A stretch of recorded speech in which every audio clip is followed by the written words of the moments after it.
buenos días, buenas tardes o buenas noches, dependiendo de la hora en que usted vea el presente video.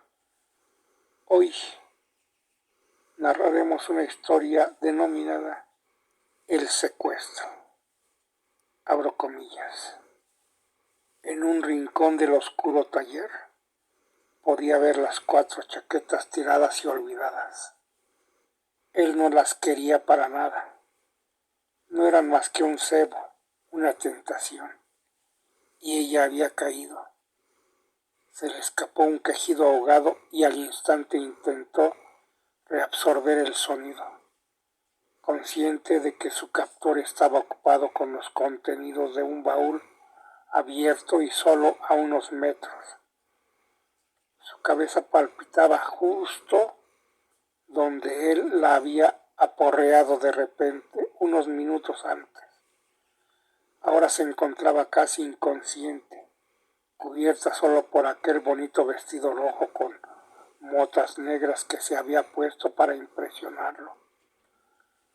La había sentado con las piernas separadas, inmovilizadas con un cepo de madera, cuyos 2 huecos redondos encerraban sus tobillos y exponían hacia afuera sus pies descalzos, y así aferrada por las muñecas mediante grilletes de cuero negro soldados a la cadena clavada a esta sucia pared de ladrillos pintada de blanco. Esa cadena separaba sus brazos hacia arriba dejándola indefensa. Comprendió que fueran cuales fueran los planes que tuviera para ella, probablemente moriría. Las lágrimas volvieron a correr por sus mejillas.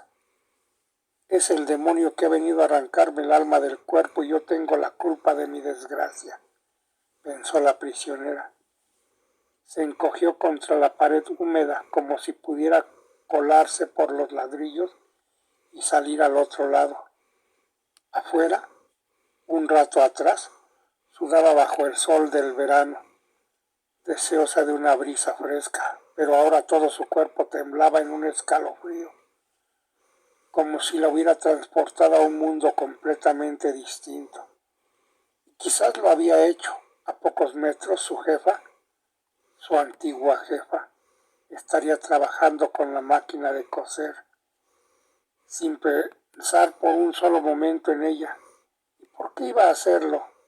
No le echaría en falta ni tampoco a las chaquetas hasta las 8 de la tarde, cuando debía devolverlas con los ojales y los acabados listos. Evidentemente nunca tuvo la intención de devolverlas, no después de conocer a aquel elegante caballero que la convenció de vendérselas. Al oír el golpe de metal contra metal, volvió a derramar lágrimas. Él estaba sacando objetos del baúl y los iba colocando sobre la pequeña mesa de trabajo, mascullando para sí mientras lo hacía. ¿Cómo pudo parecerle cuerdo a alguien tan claramente preso de la locura?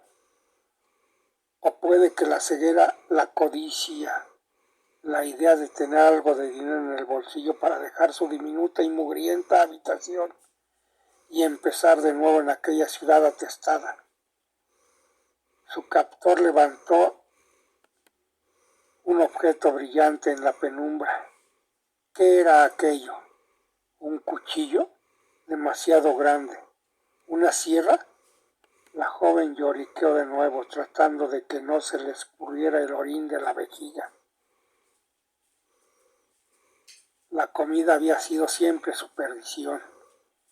Era alta, ya desde pequeña lo era, y su madre también decía que había nacido con un apetito de hombre y acorde con su altura. Con las penumbras no alcanzaba a distinguir cuál era el objeto que su captor tenía. Con las penurias de los últimos tiempos había adelgazado, pero aunque vivía al borde de la pobreza, aún tenía una buena capa de carne sobre los huesos. Tal vez fuera esa la razón por la cual su patrona no la alimentara durante las horas de trabajo, como hacían los otros empleadores, Quizá pensara que la chica tenía más que suficiente con los míseros 4 chelines que le pagaba a la semana. Tras aquel breve instante de rabia, volvió a echarse a llorar, consciente de que no era así. Su jefa no podía alimentarla, y eso era todo.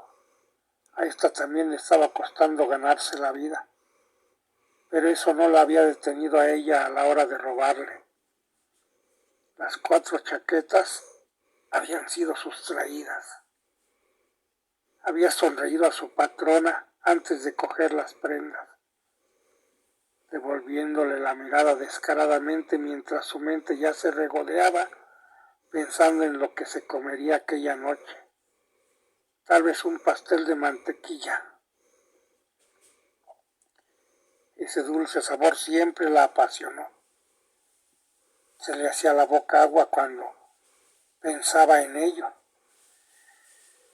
Mientras se dirigía al lugar donde había quedado con el caballero para venderle las chaquetas, sin embargo, ahora aceptaría con gusto nunca más comer un pastel de mantequilla y cosería ojales hasta que se le sangraran los dedos si tan solo pudiera escapar de aquel lugar oscuro y miserable para volver a sentir el calor del sol. Él se inclinó sobre el baúl, tomó algo de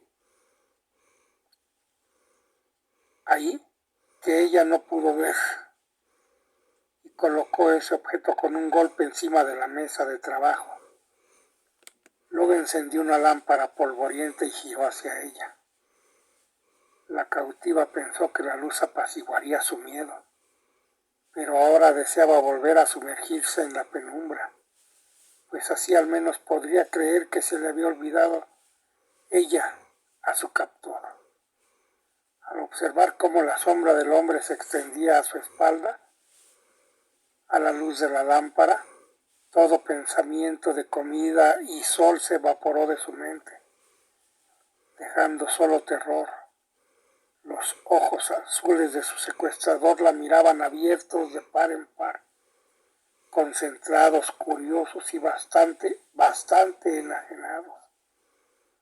Cogió un cuchillo de la mesa y la presa tironeó desesperadamente de los grilletes que cernían sus muñecas y la ceñían a la cadera.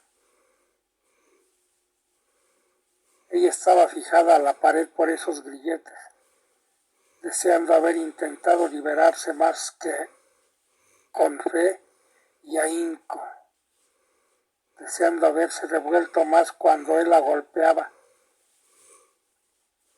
Avanzó hacia ella. Ya no era el caballero que unas horas atrás había conocido. Era simplemente un loco, un demente con un cuchillo empuñado en su mano diestra, mientras ocultaba la otra mano atrás de su espalda. ¿Qué escondía ahí? Ella fue la última a la que encerré, dijo él, mientras sacaba el brazo detrás de la espalda. Sostenía una cabeza de mujer asida por el pelo. Tenía la piel curtida como el cuero y pegada a los huesos, y su boca estaba abierta en una mueca de terror. Al ver aquel espanto, la cautiva gritó y gritó, enloquecida por la certeza de su inminente destino. Quiso incorporarse, pero era imposible. Sus tobillos seguían prensados en el cepo. Continuaba aferrada por esos grilletes que, unidos a la cadena empotrada en la pared, le separaban los brazos hacia arriba. Él se inclinó un poco más y entonces ella sí lo supo. Aquel hombre no era el demonio, solo era un sirviente del maligno, un instrumento. El demonio estaba detrás de él y le dirigía, le decía qué debería hacer.